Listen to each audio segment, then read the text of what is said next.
welcome back to my YouTube channel. I'm Jennifer Thomas, pianist, violinist, composer, and recording artist. This is my 4th tutorial of my piano tutorial series. And so while we're here, please take a moment to subscribe to my YouTube channel and hit that little bell button so that you can stay up to date on all of my content, such as future tutorials, official music videos, vlogs, and behind the scenes.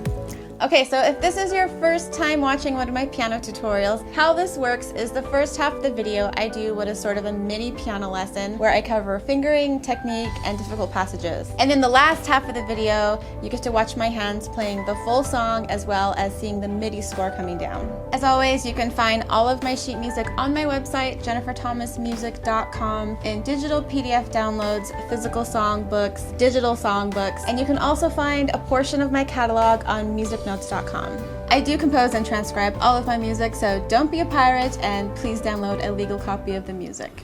Alright, so first off I want to thank you all for watching my last tutorial for Time from the movie Inception by Hans Zimmer. And while we're on the subject of film soundtracks, today we're doing another tutorial from another film soundtrack called Requiem For a Dream by Clint Mansell, and it's from the movie Requiem For a Dream. While I don't arrange a whole lot of cover songs, you guys have probably got on by now that I love film scores, and most of the covers that I have done are from movie soundtracks.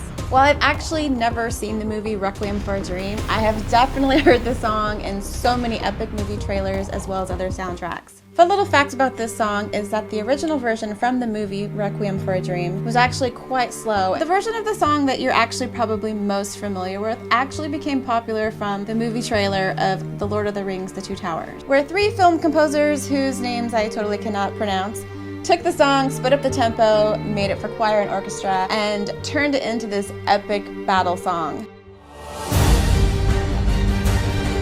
There will be no dawn for men. It's the ring. Frodo! Let's take it.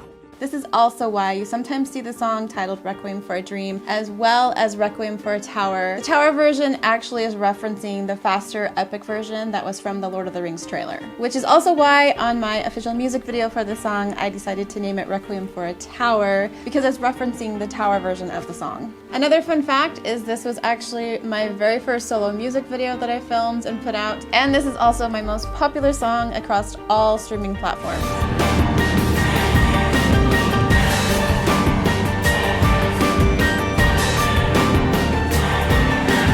Alright, so with that being said, let's go ahead and get to the lesson portion of this tutorial.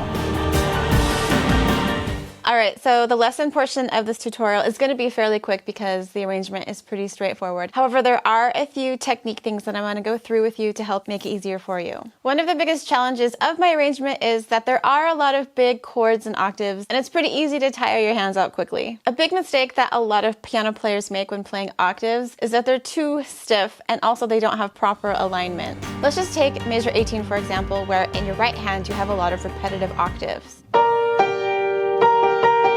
Like I said, a big mistake that a lot of piano players make is they're too stiff in their wrist alignment. And so what happens is they end up playing chords with their entire arm, but what you actually want to do is have some flexibility in the wrist. So when you're playing those octaves, you have kind of like a flick of the wrist, like this, instead of moving your entire arm. So what you can do to be a little kinder to your wrist and prevent a lot of unnecessary tendinitis, or you can flick your wrist. Obviously, you do have to move your arm when you're playing octaves, but my point is if you're using your entire arm for those octaves, you're going to tire out really quickly, and it's just easier if you can figure out how to use the wrist like this. Also, let's talk about alignment for your wrists. Now, if you're playing with your arms having an upward angle to the keys, that's not correct, and you're going to do a lot of damage on your wrists. So do what you need to do to get that alignment correct, whether it's raising your bench up, putting a stack of books under your rear, or even just sitting on a pillow, but you want your elbow, wrist, hand alignment to the keys to be level. All right, so let's now skip over to measure 34, and this is the classical section of the song that goes like this.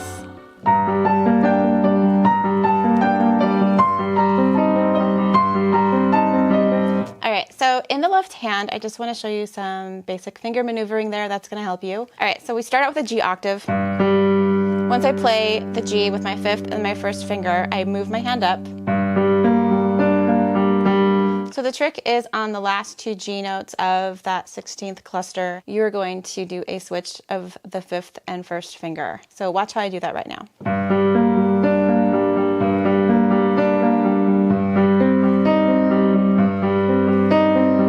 And you basically just repeat that same pattern for each of those groupings there. Okay, so like I said, the piano lesson portion of this tutorial is going to be super fast, and there's just one last section that I want to cover with you guys, and that is at measure 50. So in this section, both hands are very busy doing big chords and big octaves, and sometimes it feels like they're just going in opposite directions at the same time. And I can see how A, your hands are going to tire out fast, and also B, it's sometimes hard to land all of those octaves. The first piece of advice I want to give you is obviously please practice this slowly, because if you can get the proprioception in your muscles to know where to land the notes, and I'm specifically talking about the high Ds there, like this.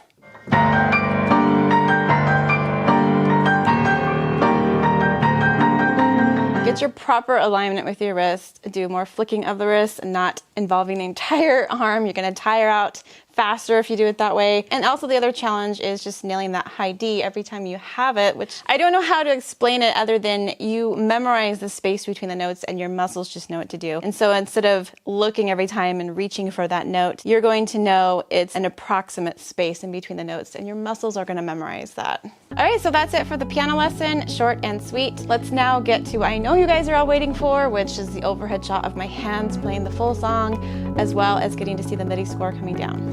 Thanks again for watching, and we'll see you next time.